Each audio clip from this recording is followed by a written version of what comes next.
Welcome back to Venshon, my YouTube channel. And today, I think every time I say it's a special treat, but today it really is a special treat because my guest is my great friend and amazing trumpet player, Balazs Nemes. Balazs, welcome to the channel.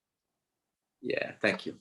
And I want to ask you, I'm going to check your memory. Can you remember the first time we met, even though we didn't actually meet? Can you remember the first time we were in the same place at the same time? I'm sure you think about Montreux. I do, exactly. Yes. So when the first time I saw Balazs, he was playing second trumpet in Brahms 4 and third trumpet in Bartok Concerto for Orchestra with the Budapest Festival Orchestra conducted by Solti. And there was this, I didn't meet him. There was this kid and he was there and he had big hair. And I don't think we said hello to each other, but I just remember I saw you there. And then of course, the next time we met was in New York, right? Yeah, and I was, sorry? Few years later, maybe 2-3 years later. Yeah, it would have been, I think it was in January 98, maybe, possibly. Yes. And by then I'd met Jeff Walbach and Olivia. I was trying to remember whether it was Jeff Walbach or Olivier who told me about you. Probably Walbach, right? Yeah, probably Jeff. Yeah, because were you studying in Julliard then? Yes, I was studying with him, and I think he went to your masterclass in Sion. Exactly. Or I think that's what happened. Yeah. And he was telling about you to me. Jeff is coming with the Tonhalle, and so we were waiting this concert, and then that's how we met afterwards. Exactly. But he told me about you as well, and I was on a kind of a mission because in Basel, they were looking for a solo trumpet player. They hadn't found one. They were looking for one. And I remember when I heard you play, straight away, I rang up Mark. Who said, I found him. I found someone. I found that I was really excited. And then, of course, you still, I mean, the way things are, you have to win the audition and everything. But I remember we hung out a bit in New York, right? Yeah, I think you had 2 concerts. We visited. The first one we listened, I think, or the second half we listened. And the second one we just met afterwards. We went to listen to some jazz. And it was actually Roy Hargrove. No? Sorry? Yeah, Roy Hargrove. Yeah. Yeah, I remember we went to hear Roy Hargrove and I was amazed because it was at I don't know if it was at the Blue Note, it was at one of these jazz clubs, but it was smoke-free and all the photos on the walls were of all the jazz artists smoking. Yeah. I think Village Vanguard, no? Yeah, it was the Vanguard. That's right. It was the Vanguard. And then you came to, but I want to back up a little bit because I was thinking about when I was preparing to talk to you that you're one of I don't think there are so many people who have studied in Hungary and in Paris and in New York. So I wonder if you want to talk a little bit before we start talking about all of your career, about your training. And also I was talking to Hector MacDonald, my very good friend, the horn player, and we were wondering, what is it about Hungarians? Why are there so many amazing Hungarian, not just brass players, but especially brass players? So maybe talk a little bit about your training in Hungary, and then you went to Paris and then New York. Is that right? Yes. Yeah. Okay. Back to Hungary and then New York. Yeah. So I should start with Paris or with before, or maybe Hungary. What was your training before you went to Paris? So it was I think to go a bit to answer the question why and how all these Hungarians. I'm sure there is an aspect of this changing that 89 changed the life and changed the possibilities, and all of a sudden young people saw a possibility in going abroad. There was something to work for, to have more chance. I think this is my opinion. It's an important part of the whole thing. So my personal life, I'm I'm coming from a family, there was always music. Somehow there we were not listening music, but making music, although we didn't make music. We haven't been making music together, but somehow music was just, it was natural that music is important, music is there, and music should go on. So I started to play the trumpet at the age of 11. I loved it somehow. I liked my teacher. My teacher is, I think, the best trumpet teacher for beginners and even for bigger, more professional players. And very quick, it was an instrument that I found not too difficult at the beginning. So I made progress quickly. Probably most of the people make progress quickly with trumpet. And so she said, okay, it's good if you play the trumpet. And I started at the age of 11. So the question came very early, because in Hungary there is this middle school. It's like a gymnasium or a middle school, which specializes in music. So it's a very high quality school already for music with 14. And it means that after 2 years came the question whether I wanted to apply for this school or not. What's the name of that school? Well, actually earlier there were not many, but now when I started this school, that was just the moment when many this kind of schools started to open. But I went to the, let's say, to the traditional one, Bela Bartok conservatorium.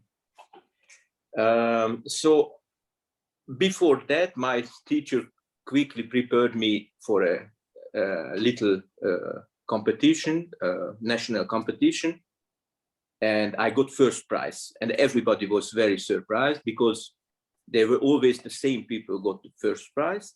And I just started to play the trumpet, I think, 2 years in advance. And I also got first prize. So people, who is this guy, and why? So, and then I got in this conservatory. The funny thing was that it's a very difficult entry exam, not only for trumpet, but also for solfege, ear training, all these things. And because I went to a school which was specializing in singing, the rule was that I was not obliged to take all these lessons. Not like many other people who has to take all this ear training and all these kind of lessons before they were allowed to start their main instrument in a music school, which is still now the case. So I was just, I think, 6 months before the entry exam, and I realized that I'm not able to do anything of any of these requirements.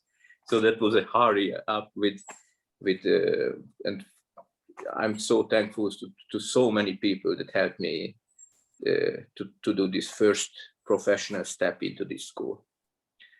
So this was long, but yeah. And this school is already a very, as I said, it's a very serious thing. If I look at other countries, it's like in Russia or in East Germany used to be. It's really a special school when you are trained to become a professional musician. Maybe that's part of it as well. Yeah. Why? Because I don't know if that certainly doesn't exist in Australia. Like in Australia, you don't really have any serious training until you're at the conservatorium, until you finished what we call high school. 18, yeah, exactly. Yeah. So in Hungary, practically with 18, you were ready. If you are the right person, and if it was a good match with your teachers, practically with 18 you can play the trumpet, and then comes 5 years of music academy, which is just the fine polish, I would say. Do you know what's interesting? One of my teachers used to say to me, you have to break the back of it by the time you're 18. If you haven't done it by the time you're 18, you're in for a difficult time.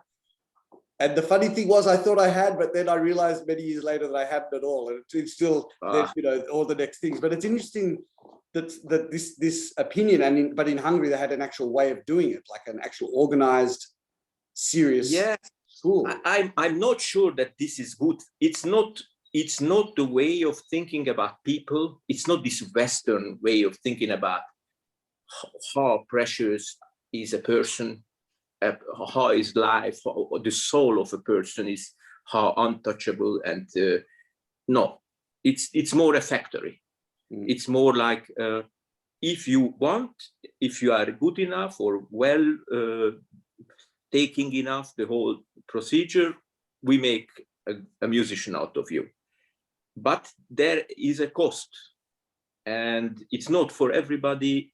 It's really, there were times when I have to say, when I went to this school, and everything else, a part of music, was not very strong, which left me with many difficulties and many gray zones in my education. So some people recovers these gray empty left parts of his personality, some not, or the biggest problem if you don't become a musician.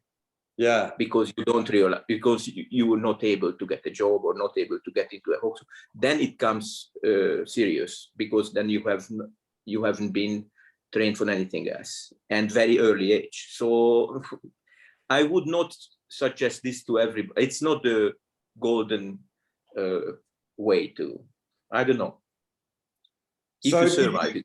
Did you do, how old were you when you moved to, did you study with Guy Touvron in Paris, or in? Yes. How old were you when you moved to Paris? This happened when I was 17. So the third grade of this Bartok conservatory, I started to go to Paris. Okay. And I asked to be a private student, so I did it parallelly. So I took exams in every topics, and so I went to Paris. Yeah. What was that like? As I said, it was just maybe 93, so it was very early, only a few years after this opening up situation. Somehow I had this idea that I want to, because I was a great fan of Maurice André, and because I didn't know much about life and about the real world, I only listened tapes of Maurice André, and I thought, okay, maybe Maurice André, I will not get to Maurice André, but let's see who is the closest to Maurice André. But only from my point of view in Budapest, which was a very narrow, only a few discs, and there was no internet, no real concerts. And there were concerts, but it was not like being in Paris or New York. So I thought, so it's either Touvron or Sustro. So I started to look all the things, and I thought, okay, Touvron is good. But I had no idea about Touvron and then I start these trumpet days in Bremen had just started. Was that Otto Salter who did them? Otto Salter, and I think in 91, I'm not sure, two teachers, professors, went and participated as a listeners in this trumpet tage. And when they came back, I think they organized a kind of presentation, and all we young trumpet pupils, we could go and listen what they told about this trumpet tage. And one day, a year later, I said, I have to go. And everybody said, nah, stop it, you can't go, you were just 16 years old or 15. No. And luckily, my parents bought me a train ticket with a night train to Bremen. I had to change in the morning in Hanover. And I think I was 15 years old. And I went to Bremen. My aunt called them, and I got some price reduction, because it was terribly expensive for us just to sit there. It was, I don't know, 200 marks, which was, I think, 3 months of salary of my mother. So it was ridiculous. And I was sitting there the whole week at Touvron's class and listening. And one day he turned to me and said, "Do you want to play?" And I said, "But I'm only a passive." "Oh, it's no problem. You play." So I played the Tomasi concerto, first movement. Okay, not very good, I think. And he said, "Okay, I want you to come in my class." But I don't know how I talked to him because I could not speak any languages. So I go home to Budapest and I said, "Okay, it's fixed. I fixed everything." He invited me, and my parents said, "Yeah, of course, but in which language did he invite you?" I said, "Yeah, but I don't know which language, but he invited." They said, "Okay, it's good. Congratulations. Life goes on." And eventually, 3 weeks later, the brief, the letter comes from Touvron in French that I invite Balazs Nemes. So they were just looking, and we went to some friends who translated the letter, and everybody was just wandering around. Is it true? What's happening here? And then eventually, a year later, I went to this. There was still an entry exam, which I had to play with Sergei.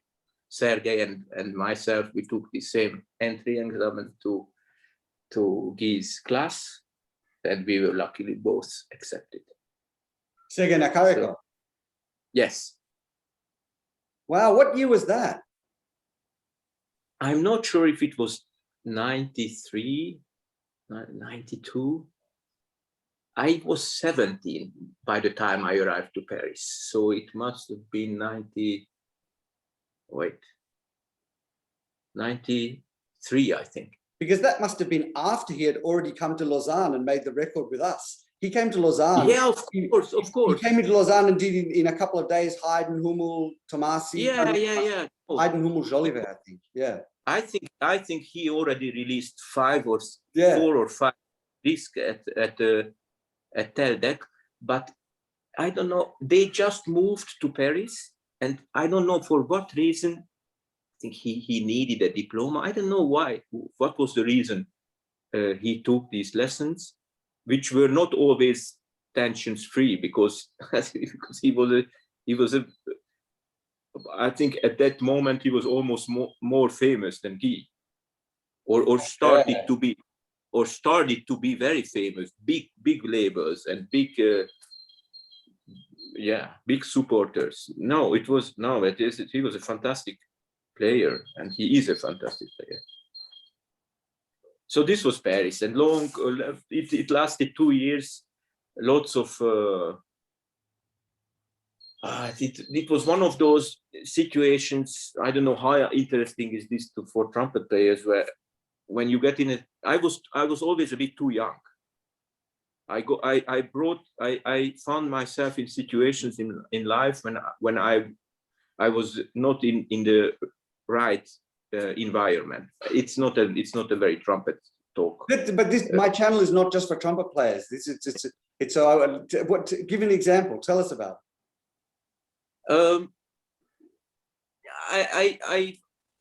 I felt that I was a child, and these people around me, they were almost adults.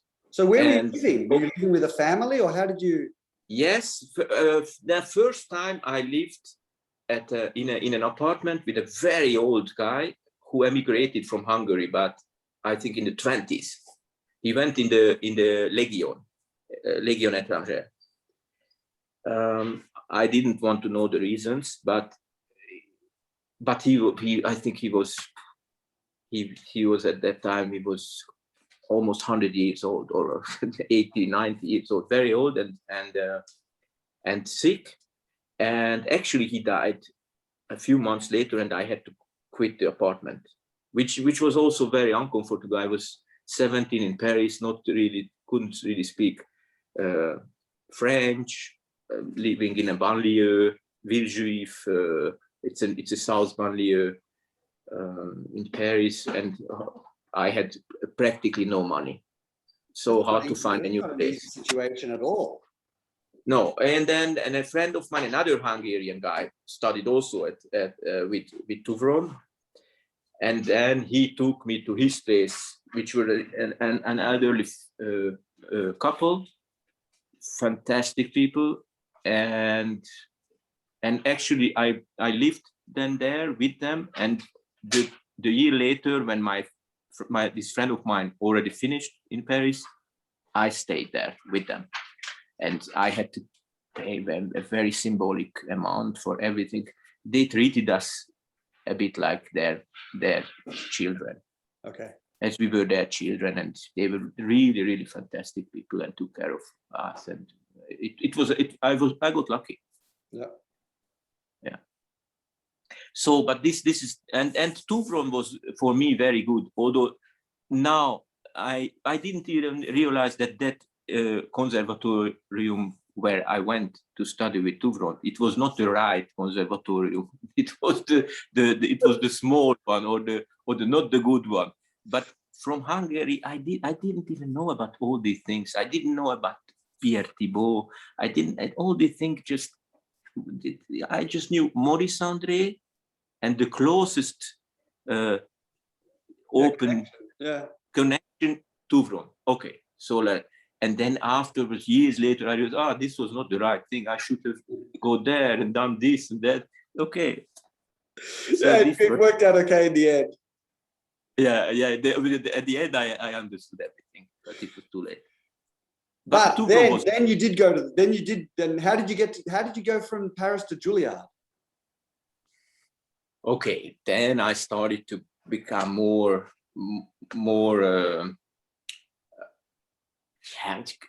As time went on, news passed quicker, easier. I learned more ways to get to informations. I talked to people, and I realized that if I wanted to play in an orchestra, I probably have to go to America.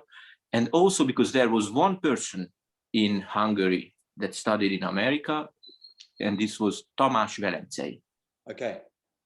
Tamás Velenczei is the principal trumpeter now in Berlin Philharmonic, and he used to be my idol orchestra player, as he played in Budapest Festival Orchestra. I just thought, okay, that's how it should be. So I thought, if that's how it should be, I should go to America and see how can you learn this to do this.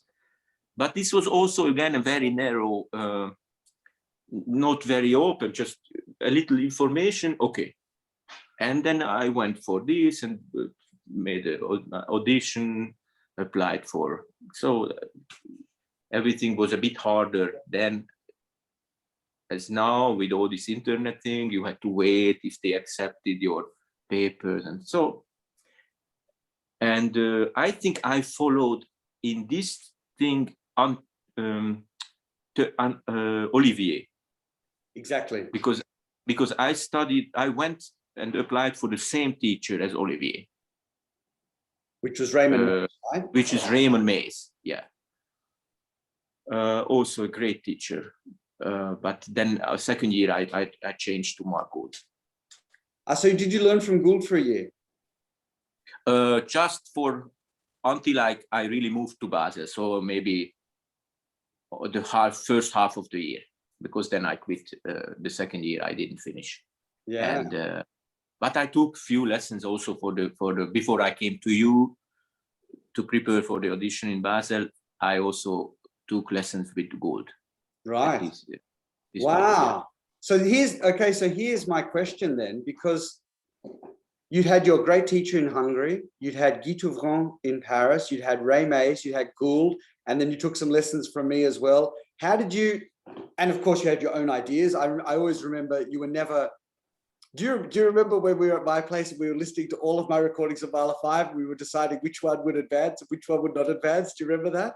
we were really, seeing, and we put on my one, and you hesitated, and after a while he said, advance, and I was like, oh, phew, because we were I don't remember this one. Yeah, we were listening. We had, because in those days I had a lot. Remember, I had a lot of CDs in those days. Yeah. I had like 20 recordings or whatever, and we're playing them all, and we were part of it. We're listening, and we're deciding whether would this get passed out of the first round or not. We're really being critical. And I had a recording. It wasn't a CD. I had it, and I put it on, and you played it, and at first you didn't say anything.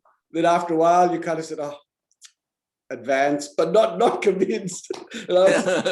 So that was me, actually. So it was quite funny. So yeah, so how did you, because in the end you have all these teachers, but in the end you're the one who has to do the playing. So how did you process all of that information?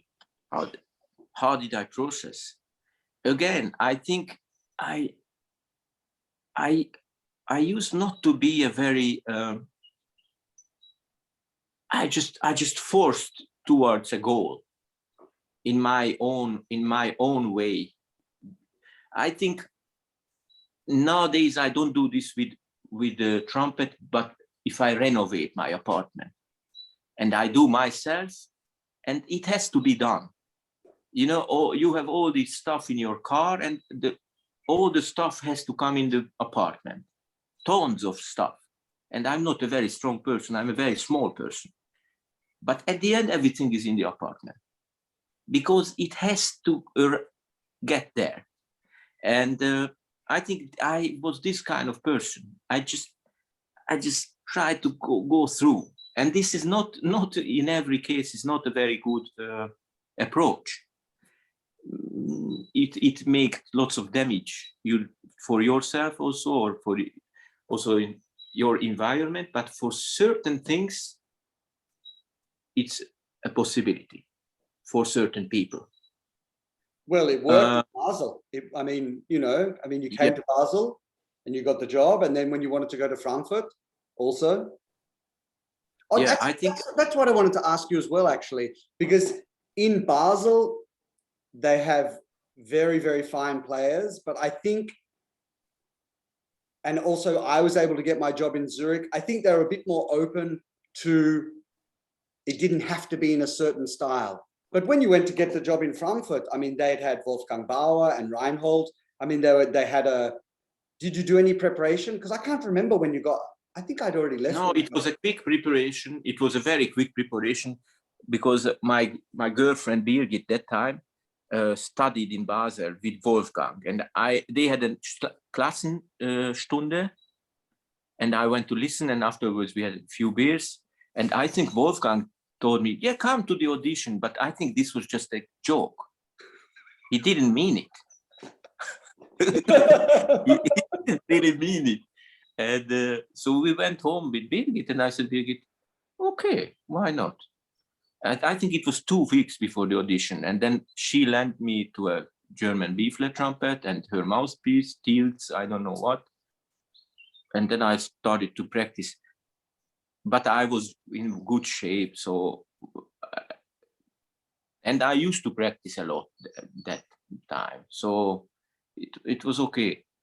I think also I learned how to practice. I learned it from my first teacher. I learned certain things also in Paris, all this daily Clark, all Armand, so all this, I understood what it was daily routine. So it's that you really have to play these things day for day, every day, to get a certain kind of comfort on the trumpet. And also in the States, I got good ideas how to enlarge your possibilities, ways of looking at things. And at the end, when we worked, of course, this was that was an amazing preparation. I think I've probably never done a preparation this intense as we did together, or not together, as I did with you in this summer. I think I only came to Zurich 2 or 3 times, maybe 2 times for a few days. And this was just very, very, very intense preparation for my taste, for my experience at that time. And so I think all these things I kept inside me, and I kept exercising them for a long time. Okay. Before I want to talk about Frankfurt, but I want to remember. Do you remember there was a time you already had the job in Basel, but we didn't have an assistant principal in Zurich, and so you got to come. And the ones I remember playing Rite of Spring with you, me playing the piccolo and you playing the first C trumpet up with Jansons. Do you remember that? Yeah. That was, yeah. I just remember that was such a nice experience. And doing Shostakovich 7 with Rozhdestvensky. And one more I remember. Shostakovich 11 with Kreuzberg. They're the three that I remember when you came and played. But I remember playing Rite of Spring. I love playing Rite of Spring, but I remember we just had a kind of a groove in the end of Rite of Spring. What do you remember those concerts? Oh, this was for me a huge challenge. I remember that at that time I think I just started Basel. Yeah, I started Basel in January, and I think these concerts came in June. Yes. So I've played maybe 6 months in Basel, and I found it was a huge difference, Tonhalle and Basel, that year. The level, the quality, the whole approach was a very professional, very, I would say, world-class orchestra. And it took me a great effort to be on that level that time. And I learned a lot. Also having Maris Jansons there, very demanding conductor. I had to be sure that the safety belt was on.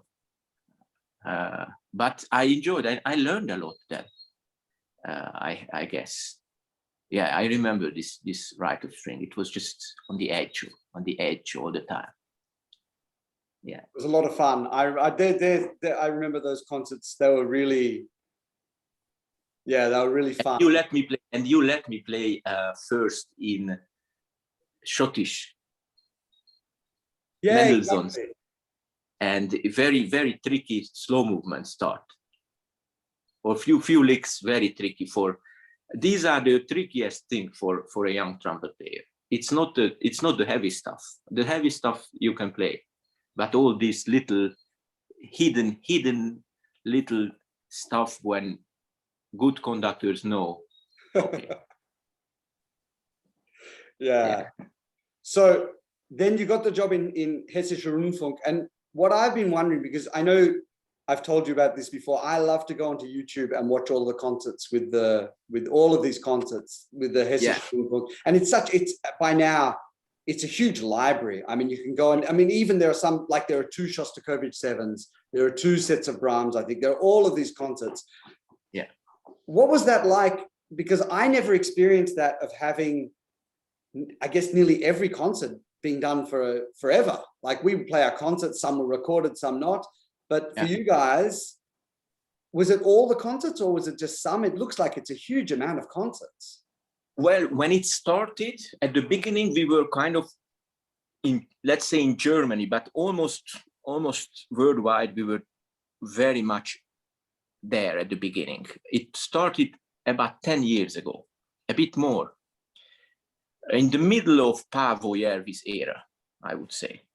We had a brilliant manager, Andrea Zichman, who is now in the Berliner Philharmoniker. And she had this feeling that we have to do it now. And we could have Arte. And at the beginning, they wanted to do a lot. And as time went on, other orchestras showed interest. So they had to split their interest to other orchestras. So the Hessischer Rundfunk had to decide whether they produce on their own or not. But most of the big things are still on TV, on YouTube, or just on this channel. How it used to be frightening at the beginning. especially Arte had worked in a certain way that they didn't come to rehearse. It was only one lady who came and watched the rehearsals and made notice, but no cameras. And they only showed up in the concert. The cameras showed up only in the concert. Wow. Most of the time only for one concert, which is can be scary. I give you just a very little example. You play an easy piano concerto with 2 trumpets. So normally you have all the seats empty around you for the second half. 3 posaun's, 3 trombones, tuba, another 4 horns, the percussions. The whole stage is full of something, and you sit in this middle and you play your piano concerto notes. But without rehearsal, you arrive on stage for whatever concerto, and all these seats disappeared, all these stands disappeared. Only 2 trumpets are sitting at the back row and 3 cameras. And all of a sudden, a little Brahms piano concerto can become a horror trip, because they move around you. You just grab your trumpet, they're there. So this we had to get used to, that this will happen. And of course, the level rised. The level was not only that Paavo was so demanding, but also that literally every program was on recorded on TV. It's not something that it's not a pleasant experience always, but no doubt it leads to a rising level. Well, the result is that, I mean, it's huge now, the library, and also the decision to make it free, which is different from the Berlin Philharmonic. They have their concert hall, but it's not free. But I can go on now to YouTube and I can see, you know, if I want to watch, I can watch you play Mahler 3, I can see you play Bruckner, I can see you play Shostakovich, so many different concerts. Yeah. And not just with Järvi though, with a lot of different conductors. This went on. That beautiful Magnificat, for example, which I love to watch. I love to put on your Magnificat. It's such, you know, such elegant playing. And what about the show? Because I'm going to connect you to one of my other guests, my teacher and our friend Dan Mendelow. When I'm watching the Shostakovich 7 and I'm looking and they're on 5th trumpet, is Daddy. Is that because of when Norbert went to play in Sydney? How's that connection? Yes. Norbert is become a very good friend with Dan.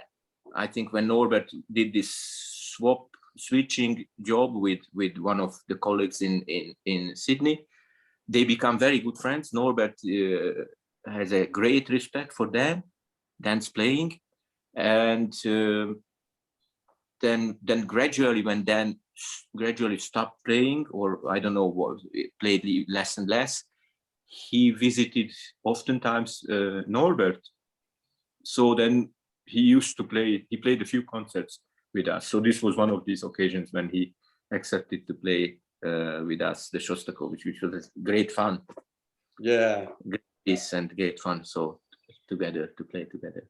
Yeah. So normally I asked this question at the start, but I didn't ask it today. But now that we're here, if you have to think of in your whole career of everything, what are the really memorable concerts for you, and why are they memorable?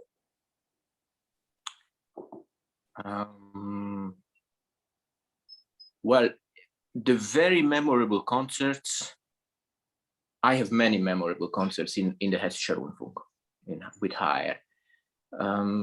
I could play, I can pick a few, maybe Mahler 6 with Sarastre. It's a very memorable concert. Probably because this just, I flew back from New York after I got a job in the Met, and I felt my heart was bleeding because I had the feeling I'm going to leave something that I love. And I don't know if the concert was great or not, but my experience was fantastic. It was the best orchestra I could ever imagine for me.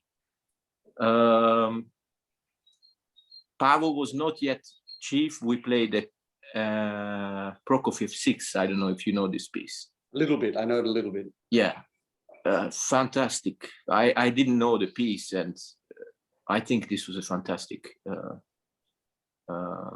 concert, and there is a great recording also. It was not on TV, not with only recorded with the sound. Okay, then there was I can remember a concert in Basel. We played Bartok Concerto for Orchestra with Walter Weller. Yep. Which was, I think, for me the first great concert with a professional orchestra, with a good conductor and a fantastic piece. But for me, it's more memorable the environment always. What makes me, maybe I don't even remember what we played, but just this, there is this atmosphere between all those people that,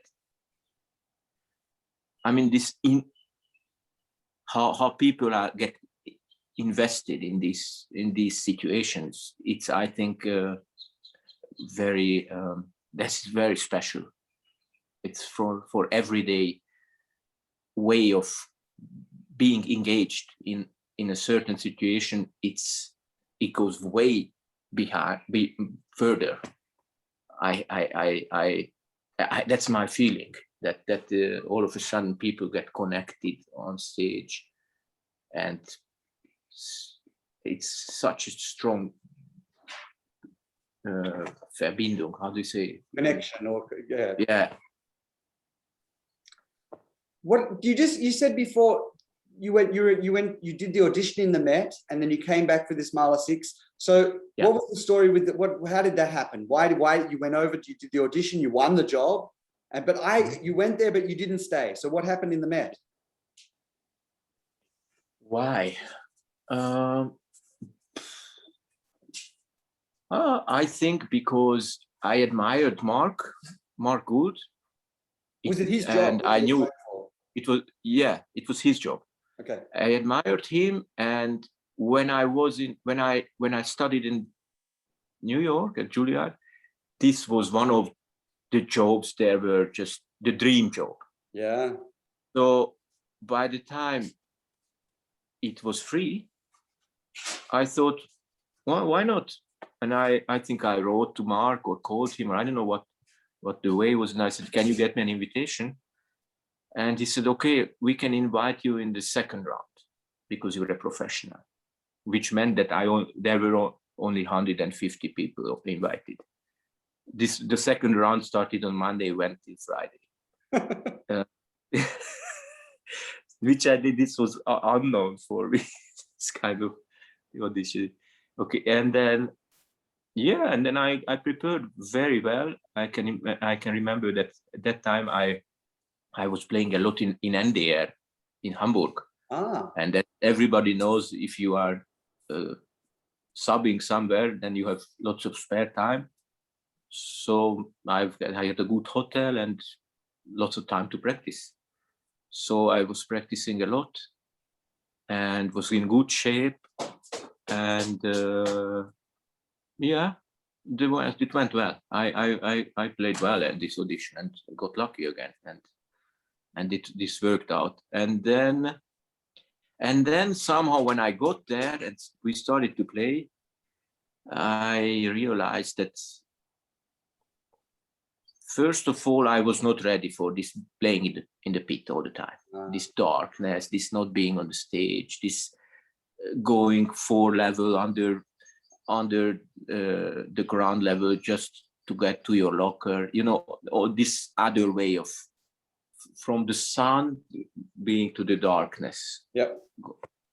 Which is a stupid way of thinking when you get in the metal opera, and I think this was also the point in my life, the first time I got tired. I was just tired. I arrived there 2003, 27 years old, and I had the feeling that 10 years, I was only running after my goals, my ambitions, and not doing, and I was a slave of my own wishes. And I arrived there and I started to look for apartments, and I thought I earned lots of money at being in the principal. And then I looked at places and I thought, what's this apartment? I mean, where is the balcony? You know, in the middle of Manhattan, you used to get things, but I'm sure now it's not better, for very high rental price. So all these things together, I had the feeling I was not ready I needed a break. So how long did you stay there? I think I stayed until November, from August till November, when I remember. Because probably I should have stayed longer, and now I would be a famous trumpet player. But well, now you'll be unemployed because they've had real problems in the now. Yeah. That's been really strange. Like the Met was considered the secure job. Very. You know, it's funny though, because what I heard is that you went there and they didn't want your German trumpet, and so you left. That's the story I heard. No, because what happened? I went there and everybody bought a German trumpet. That was the truth. Everybody bought a Schlager trumpet or whatever. This was the first thing. But they said, but please, this and this, can you play on piston? And then I went to Bob Cyrinek. He was the personal manager. I'm not sure if what he's doing or still with us. And I said, listen, I don't want to stay. And he just looked at me and I can tell he was surprised. Okay, we did the paper stuff. And a few weeks later, I played something, I don't know what. I think I played, it was towards the end, maybe a Rossini overture, Rossini opera. And I'm not sure if didn't play on the German trumpet. And he was standing behind me. And he said, is this the reason you want to go? Because you can play with this trumpet. So no, this was not a problem. Okay. This was not, they were very open and fantastic people. Yeah. And they were inviting me to their house. No, it was, it's not about them, nothing about them. It was me that I couldn't make this step at that time of my life, and will always remain a question if it was a mistake or if it was a great thing. Not really a question, because I have two fantastic daughters, so the question is answered, but it's still a strange thing. Yeah. So they kept the job open for you in Frankfurt, did they? Yeah. Okay. For that few months, they wouldn't keep it longer. Okay. Wow. But now you're in the Zurich. Now you are in an opera orchestra, but you're not playing, I guess, now. So what's the situation for you guys now? What are you doing? Well, we have played at the beginning of the season kind of normal repertoire, not in the opera house, but in the Kreuzplatz, in our rehearsal hall, which was equipped with a very special sound system that took our playing to the opera house, which we were happy to do because we could play and people could go to the concert. This went on until October, and then this stopped because not enough people were allowed to come to the opera house. Yeah, I saw. And we need people to buy the tickets. So we didn't. So we went on Kurzarbeit, which is a kind of help from the States, and I think we still played a concert in December, an opera, Simona Boccanegra, which was from Arte recorded or taken. Now it's difficult. We prepared smaller stuff for the case that we can open for small public. So we rehearsed in March or February. End of February, we rehearsed Soldier's Tale.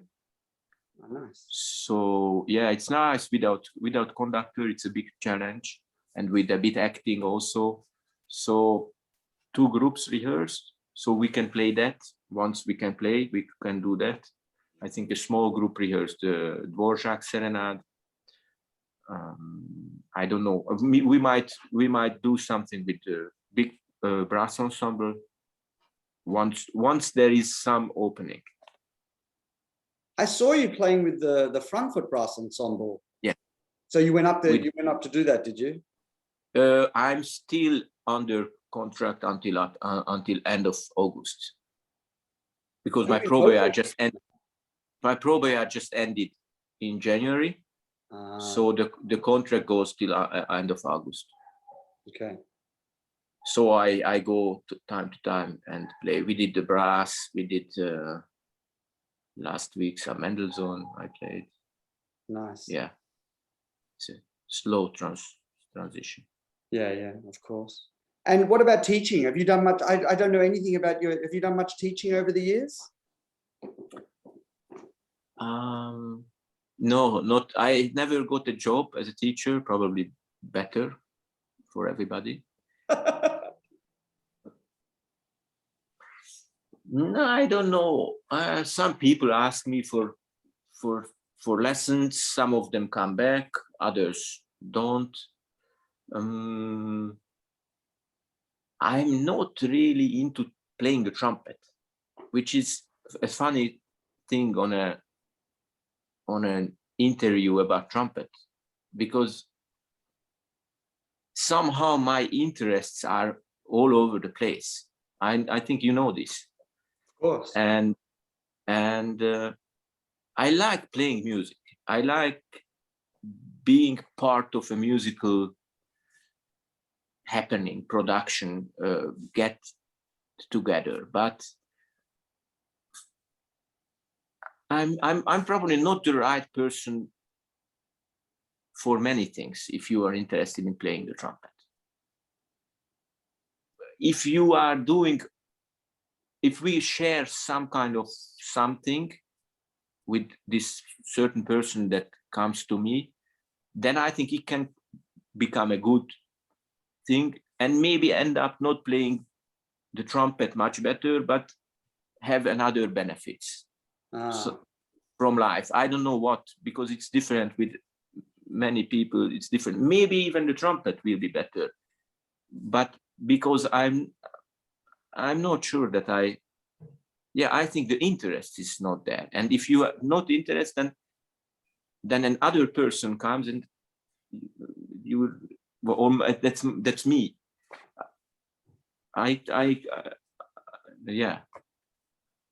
think many people do it much better than I am. So yeah. It's absolutely fine, no problem. Yeah.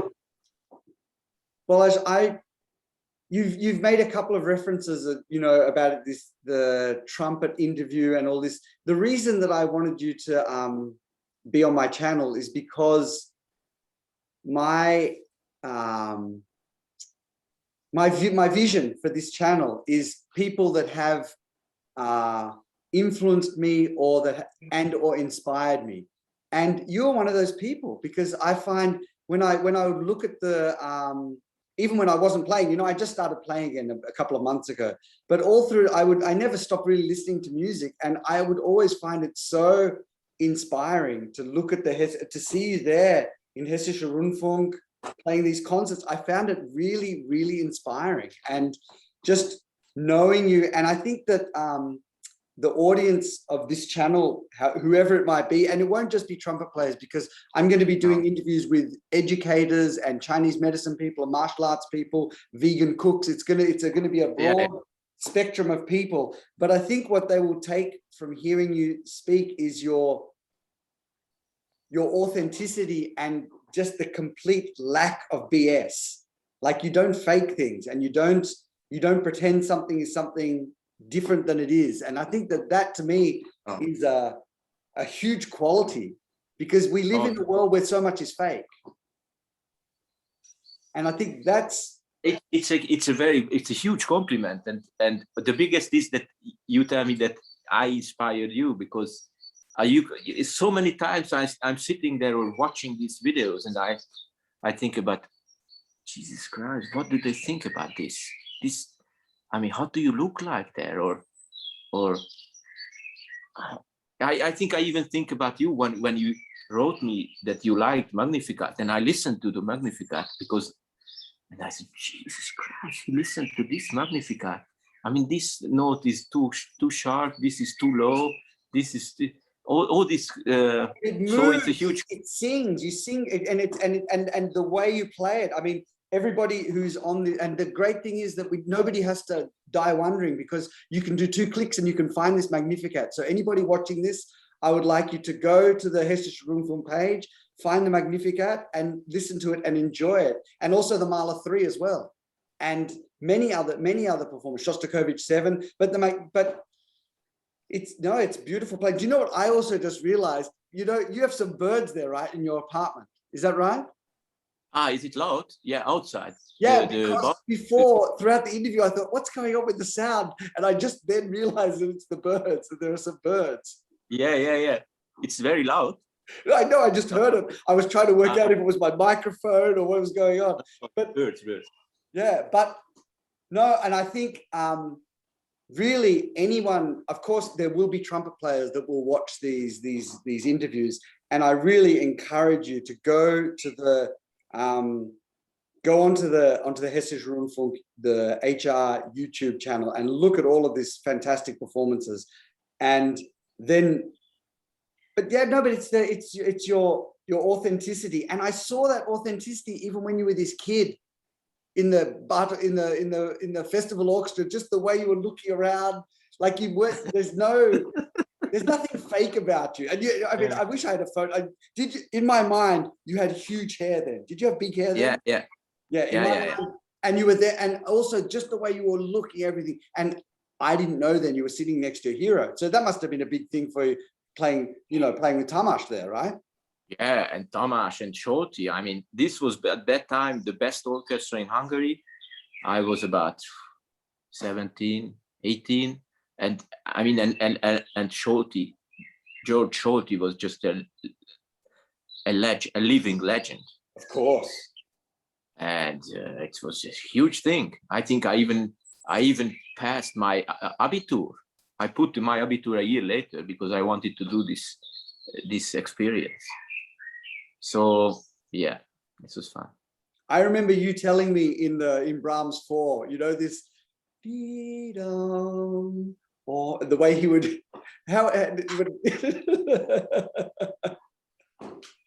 this entry. I still remember so clearly you describing that to me. Terrible experience in a certain way. I was lucky. I think I played maybe his last concerts. There's Mahler 5s that we did in Zurich. They were his last concerts, I think. I don't think, so I had some small shorty experience as well. Balazs, my friend, I'm gonna say now, thank you very, very much for your time, and just I'm sure that I look for a word of all my guests, and for you, I think the word is authenticity and real. And so, and I don't know, I've always felt, maybe just from those little bits of help I gave you before the audition in Basel and just playing, I've always felt not just very, very proud of you. And I still have that feeling. And I think that everyone watching this, they will just see, your authenticity, and also the way you understand the real things about life that are important when you're thinking about, well, met, not met, and then you realize, actually, I have my daughters, and that's, you know, they're there. Ah, nice. So I'm gonna say farewell to our audience.